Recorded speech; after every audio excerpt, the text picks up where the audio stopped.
Hi friends, welcome to my channel. First time ನನ್ನ channel ನೋಡ್ತಾರೆ subscribe ಮಾಡ್ಕೊಳ್ಳಿ friends. ಈ ವಿಡಿಯೋ ಇಷ್ಟ ಆದರೆ ಒಂದು ಲೈಕ್ ಕೊಡಿ. ನೋಡಿ, ಇದೊಂದು ಬ್ಯೂಟಿಫುಲ್ ಆಗಿರೋ ಪೌಚ್ ರೆಡಿ ಮಾಡಿದ್ದೀನಿ. ಎಷ್ಟು ಬ್ಯೂಟಿಫುಲ್ಲಾಗಿ ಬಂದಿದೆ ಅಂತ. ಇದಕ್ಕೆ ಜಿಪ್ಪು ಬೇಡ, ರನ್ನರ್ ಬೇಡ, ಏನೂ ಬೇಕಾಗಿಲ್ಲ. ಆರಾಮಾಗಿ ಅದು ಅಂಟಿಸೋದು ಬರುತ್ತಲ್ಲ, ಅದು ಅಂಟಿಸ್ಕೊಂಡ್ರೆ ಸಾಕು. ನೀವು ಜಿಪ್ಪು ರನ್ನರ್ ಹಾಕೋಕ್ಕೆ ಸ್ವಲ್ಪ ಹಿಂಸೆ ಬರುತ್ತೆ, ಆದರೆ ಇದು ಆರಾಮಾಗಿ ಇಟ್ಕೊಳ್ಳೋದ್ರಿಂದ ಒಂಥರ ಬ್ಯೂಟಿಫುಲ್ ಆಗಿದೆ. ಆಮೇಲೆ ಈ ಕಡೆ ಈ ಕಡೆ ಒಂದು ಸ್ವಲ್ಪ ಡಿಸೈನ್ ಆಗಿ ಸ್ಟಿಚ್ ಮಾಡಿರೋದು, ಆದರೆ ಇದು ಕಲರ್ ಸ್ವಲ್ಪ ಇದು ಡಲ್ ಆಗಿರೋದ್ರಿಂದ ಕಾಣಿಸ್ತಾ ಇಲ್ಲ ನಿಮಗೆ. ಪ್ಲೇನ್ ಪೀಸ್ ಆಗಿದ್ದರೆ ಅದು ಎದ್ದು ಕಾಣಿಸಿರೋದು ಡಿಸೈನು. ಹಂಗಾಗಿ ಒಂಥರ ಬ್ಯೂಟಿಫುಲ್ ಆಗಿದೆ. ಎಲ್ಲಾದರೂ ಹೊರಗಡೆ ತೊಗೊಂಡು ಹೋಗೋಕ್ಕೆ ತುಂಬಾ ಚೆನ್ನಾಗಿದೆ. ನೀವು ಯಾರಾದರೂ ಇವಾಗ ಬ್ಯಾಗ್ ಬಿಸ್ನೆಸ್ ಮಾಡ್ತಾಯಿದ್ರವರು ಆಲ್ರೆಡಿ ಈ ಥರದ್ದು ಒಂದೊಂದು ನಾನು ಆಲ್ರೆಡಿ ಸುಮಾರು ಬ್ಯಾಗ್ಗಳ್ದು ಹಾಕ್ತಾನೆ ಇರ್ತೀನಿ. ಅದ್ರ ಜೊತೆಗೆ ಒಂದೊಂದು ರೆಡಿ ಮಾಡಿ ಹಾಕಿ, ಅದೇನೋ ಸೇಲ್ ಆಗುತ್ತೆ ಅಂದರೆ ಕಂಟಿನ್ಯೂ ಮಾಡಿ, ಇಲ್ಲ ಅಂದರೆ ಬೇಡ. ನಿಮಗೆ ಏನಾದರೂ ಒಂದಕ್ಕೆ ಯೂಸ್ ಆದರೆ ಯೂಸ್ ಮಾಡ್ಕೋಬೋದು. 1-2 ರೆಡಿ ಮಾಡಿದ್ರೆ ಇಷ್ಟ ಆದರೆ ತೊಗೋತಾರೆ, ಇಲ್ಲ ಅಂದರೆ ಬೇಡ ಕಂಟಿನ್ಯೂ ಮಾಡೋದು. ಯಾವ ಸೇಲ್ ಆಗುತ್ತೆ ಅದು ರೆಡಿ ಮಾಡ್ಕೋಬೋದು. ಓಕೆನಾ? ಈ ರೀತಿ ಇದನ್ನು ಯಾವ ರೀತಿ ಸ್ಟಿಚ್ ಮಾಡೋದು ಅಂತ ನೋಡೋಣ ಬನ್ನಿ. ಬ್ಲೌಸ್ ಪೀಸಲ್ಲಿ ಇಲ್ಲ ಟಾಪಲ್ಲಿ ಇಲ್ಲ ನೈಟಿಲಿ ಚೆನ್ನಾಗಿರೋ ಬಟ್ಟೆ ಇದ್ದು ಇವಾಗ ವೇಸ್ಟಾಗಿ ಬಿಸಾಕೋಕ್ಕೆ ಮನಸ್ಸಿರಲ್ಲ, ಆ ಥರ ಬಟ್ಟೆಲಿ ಈ ಥರ ಒಂದು ಬ್ಯೂಟಿಫುಲ್ ಆಗಿರೋ ಪೌಚನ್ನು ರೆಡಿ ಮಾಡ್ಕೋಬೋದು. ಮಾಮೂಲಿ ಅಕ್ಕಿ ಚೀಲ ಅಂತೂ ಮನೇಲಿ ಇದ್ದೇ ಇರುತ್ತೆ. ಒಂದು ಸ್ವಲ್ಪ ಕ್ಯಾನ್ವಾಸ್ ತೊಗೊಳ್ಳಿ, ಇಲ್ಲ ಅಂದರೆ ಲೈನಿಂಗ್ ಬಟ್ಟೆ ಹಾಕ್ಕೊಂಡು ಈ ಥರ ಅಕ್ಕಿ ಚೀಲ ಹಾಕ್ಕೊಂಡು ಸ್ಟಿಚ್ ಮಾಡ್ಕೋಬೋದು. ಆಮೇಲೆ ಉಳಿದಿರೋ ಬ್ಲೌಸ್ ಪೀಸ್ಗಳಿರುತ್ತೆ, ಇವಾಗ ಫಸ್ಟ್ನಾಗ ಕೊಟ್ಟಿರ್ತಾರೆ ಆ ಪೀಸು ಸ್ಟಿಚಿಂಗ್ ಮಾಡ್ಕೊಳ್ಳೋಕ್ಕೂ ಆಗೋಲ್ಲ. ಆ ಥರದೊಂದು ಬ್ಲೌಸ್ ಪೀಸ್ ಇದ್ದರೆ ಈ ಥರ ಒಂದು ಪೌಚನ್ನು ರೆಡಿ ಮಾಡ್ಕೊಳ್ಳಿ. ಇದಕ್ಕೆ ಜಿಪ್ಪು ರನ್ನರು ಏನು ಬೇಕಾಗಿಲ್ಲ, ಆರಾಮಾಗಿ ಸ್ಟಿಚ್ ಮಾಡ್ಕೋಬೋದು. ತುಂಬಾ ಬ್ಯೂಟಿಫುಲ್ಲಾಗಿ ಬರುತ್ತೆ ನೋಡಿ. ಇದ್ರ ಉದ್ದ ಬಂದ್ಬಿಟ್ಟು 22 ಇಂಚು, ಅಗಲ ಬಂದ್ಬಿಟ್ಟು 14.25 ಇಂಚು.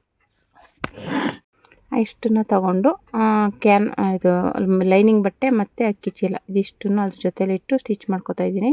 ಏನಕ್ಕಪ್ಪ ಅಂದರೆ ನಾವು ಅದನ್ನು ಸ್ಟಿಚಿಂಗ್ ಮಾಡಿದಾಗ ಆ ಕಡೆ ಈ ಕಡೆ ಜರುಗಬಾರ್ದು, 3 ಒಂದೇ ಸಮ ಇರಬೇಕು ಅಂತ ಮಧ್ಯೆ ನಾನು ಒಂದೊಂದು ಸ್ಟಿಚ್ ಹಾಕೋತಾ ಇದ್ದೀನಿ.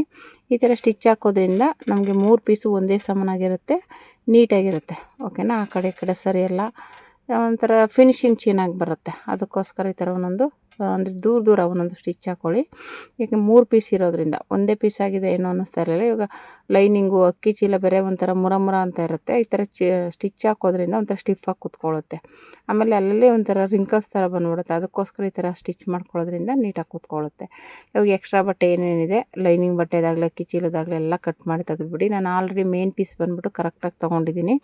ಉದ್ದ ಬಂದ್ಬಿಟ್ಟು 22 ಇಂಚು, ಅಗಲ ಬಂದ್ಬಿಟ್ಟು 14.25 ಇಂಚಿಗೆ ತೊಗೊಂಡಿದ್ದೀನಿ. ಅದರಲ್ಲಿ ನೀವು 1 ಇಂಚ್ 2 ಇಂಚು ನೀವು ದೊಡ್ಡದು ಚಿಕ್ಕದು ಮಾಡ್ಕೋಬೋದು, ತೊಂದರೆ ಇಲ್ಲ. ಅಷ್ಟೇ ಬರಬೇಕು ಅಂತೇನಿಲ್ಲ.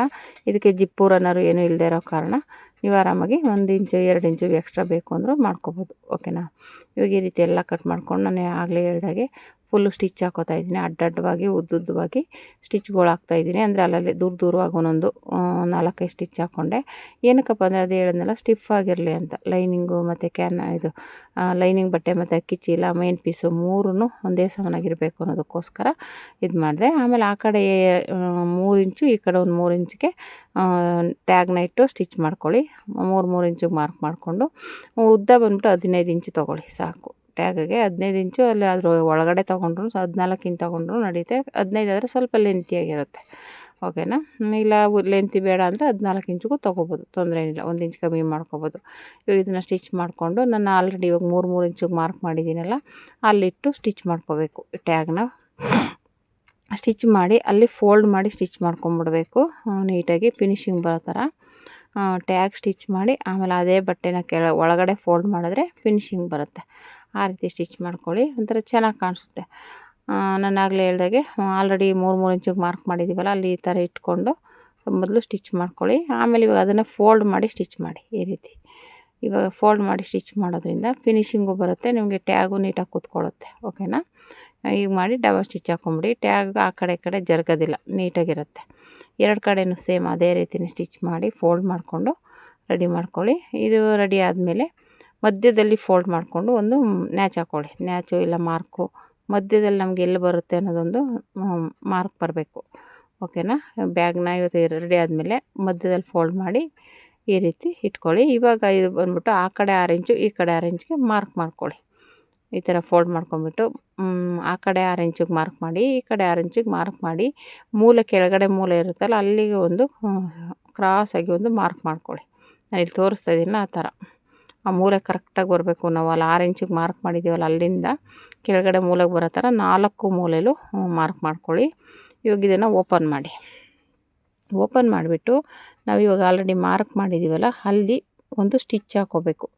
ಆ ಮೂಲೆಗೆ ಕರೆಕ್ಟಾಗಿ ಇಟ್ಕೊಂಡು ಕ್ರಾಸಾಗಿ ತುದೀಲಿ, ಅಂದರೆ ಅದು ಸ್ಟಿಚ್ಚಿಂಗು ಅಂದರೆ ಡಿಸೈನಾಗಿ ಬರುತ್ತೆ. ಅದು ಈ ಥರ ನಾನು ಇಲ್ಲಿ ತೋರಿಸ್ತಾ ಇದ್ದೀನಲ್ಲ ಆ ರೀತಿ ಒಂದು ತುದೀಲಿ ಒಂದು ಸ್ಟಿಚ್ ಹಾಕ್ಕೊಳ್ಳಿ. ಅಷ್ಟೇ, ಅದು ಒಂದು 1/4 ಇಂಚಿಗೆ ಸ್ಟಿಚ್ ಹಾಕ್ಕೊಂಡ್ರೆ ಆಯಿತು. ಅದೊಂಥರ ಡಿಸೈನಾಗಿ ಕಾಣಿಸುತ್ತೆ. ಅದಕ್ಕೋಸ್ಕರ 4 ಮೂಲೆಯಲ್ಲೂ ಇದೇ ರೀತಿಯೇ ನಾವು ಆಲ್ರೆಡಿ ಮಾರ್ಕ್ ಮಾಡಿರೋದೀವಲ್ಲ ಅಲ್ಲಿ ನೀಟಾಗಿ ಆ ತುದಿಗೆ ಇಟ್ಕೊಂಡು ಈ ಥರ ಸ್ಟಿಚ್ ಮಾಡ್ಕೊಳ್ಳಿ.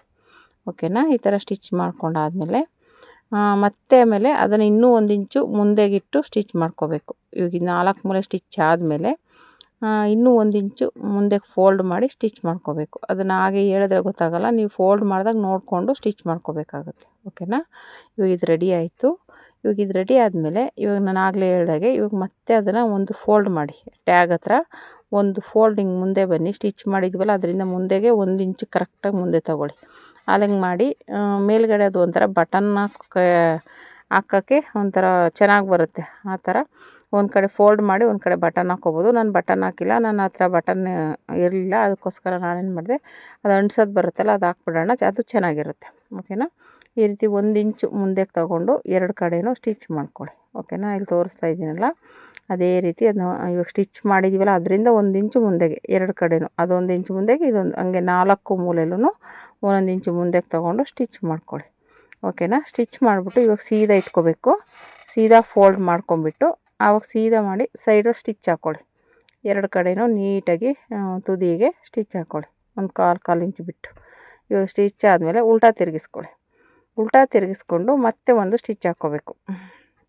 ಅದನ್ನ ಉಲ್ಟಾ ತಿರುಗಿಸ್ಬಿಟ್ಟು ನಾವು ಆಲ್ರೆಡಿ ಸ್ಟಿಚ್ ಹಾಕಿದ್ದೀವಲ್ಲ ಅದನ್ನೇ ಅದರ ಪಕ್ಕದಲ್ಲೇ ಇನ್ನೊಂದು ಸ್ಟಿಚ್ ಹಾಕ್ಕೋಬೇಕು.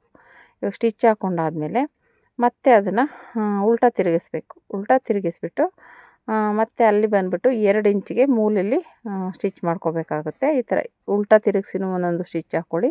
2 ಕಡೆಯೂ ಇದಾಯಿತು. ಮತ್ತೆ ಉಲ್ಟಾ ತಿರುಗಿಸಿ. ಉಲ್ಟಾ ತಿರುಗಿಸ್ಬಿಟ್ಟು ಮತ್ತೆ ಅಲ್ಲಿ ನೀಟಾಗಿ 2 ಇಂಚು ಮಾರ್ಕ್ ಮಾಡಿಕೊಂಡು ಸ್ಟಿಚ್ ಮಾಡಿ. ಅಂದರೆ ನೀಟಾಗಿ ಕೆಳಗಡೆ ಬ್ಯಾಗ್ನ ಇಡೋದಕ್ಕೆ ಈ ಸ್ಟಿಚ್ ಮಾಡೋದ್ರಿಂದ ನೀಟಾಗಿ ಕೂತ್ಕೊಳ್ಳುತ್ತೆ.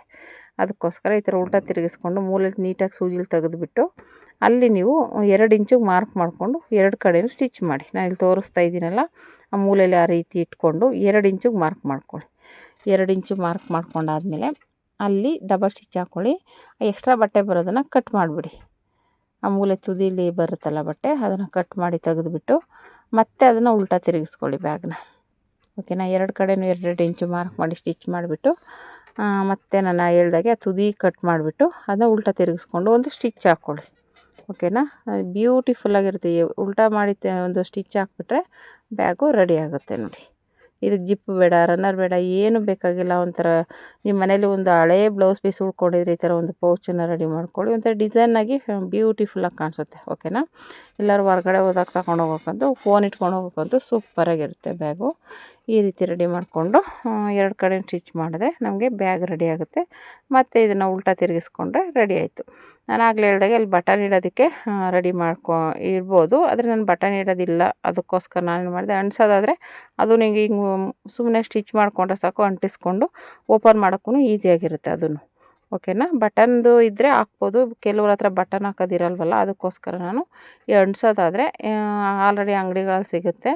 ನೀವು ಏನಿಲ್ಲ 1 ಇಂಚು ಕಟ್ ಮಾಡಿಕೊಂಡ್ರೆ ಸಾಕು. 2 ಕಡೆನೂ ಅಂಟಿಸ್ಬಿಟ್ರೆ ನೀಟಾಗಿ ಬರುತ್ತೆ. ಓಕೆನಾ? 1 ಇಂಚ್ ಸಾಕು. ಈ ರೀತಿ ಸ್ಟಿಚ್ ಮಾಡಿಕೊಂಡ್ರೆ ನಿಮ್ಗೆ ಆರಾಮಾಗಿ ರೆಡಿ ಆಗುತ್ತೆ. ಓಕೆನಾ? ಈ ರೀತಿ ಪೌಚನ್ನು ನೀವು ಹಳೆ ಬ್ಲೌಸ್ ಪೀಸು ಇಲ್ಲ ನೈಟಿ ಟಾಪು ಉಳ್ದಿರೋ ಚೆನ್ನಾಗಿರೋ ಬಟ್ಟೆ ಇದ್ದರೆ ಈ ರೀತಿ ಟ್ರೈ ಮಾಡಿ. ಇದು ಬಂದ್ಬಿಟ್ಟು ನನ್ನ ಮಗನ ಪ್ರಾಜೆಕ್ಟ್ಗೆ ಅಂತ ತಂದಿದ್ದು ಬಟ್ಟೆ ಪೀಸ್, ಇದು ಉಳ್ಕೊಂಡಿತ್ತಲ್ಲ ಅಂತ ಅದರಲ್ಲೇ ತೋರಿಸ್ತಾ ಇದ್ದೀನಿ. ಹಾಗೆ ನಿಮಗೆ ಉಳ್ದಿರೋ ಬ್ಲೌಸ್ ಪೀಸು ಆ ಥರ ಇದ್ದರೆ ನೀವು ರೆಡಿ ಮಾಡ್ಕೋಬೋದು. ಓಕೆನಾ? ತುಂಬಾ ಬ್ಯೂಟಿಫುಲ್ಲಾಗಿ ಬರುತ್ತೆ. ಉಳ್ದಿರೋ ಪೀಸಲ್ಲಿ ಈ ಥರ ರೆಡಿ ಮಾಡಿಕೊಂಡು ಟ್ರೈ ಮಾಡಿ ನೋಡಿ ಯಾವ ರೀತಿ ಬಂತು ಅಂತ ಒಂದು ಕಮೆಂಟ್ ಮಾಡಿ. ನೋಡಿ ಎಷ್ಟು ಬ್ಯೂಟಿಫುಲ್ಲಾಗಿ ಬಂದಿದೆ ಬ್ಯಾಗು, ಸೂಪರಾಗಿ ಬಂದಿದೆ ಬ್ಯಾಗಂತೂ. ನೀವು ಟ್ರೈ ಮಾಡಿ ಫ್ರೆಂಡ್ಸ್, ಹೇಗೆ ಬಂತು ಅಂತ ಕಮೆಂಟ್ ಮಾಡಿ. ಈ ವಿಡಿಯೋ ಇಷ್ಟ ಆದರೆ ಲೈಕ್ ಮಾಡಿ, ಶೇರ್ ಮಾಡಿ, ಕಮೆಂಟ್ ಮಾಡಿ. Thank you for watching friends.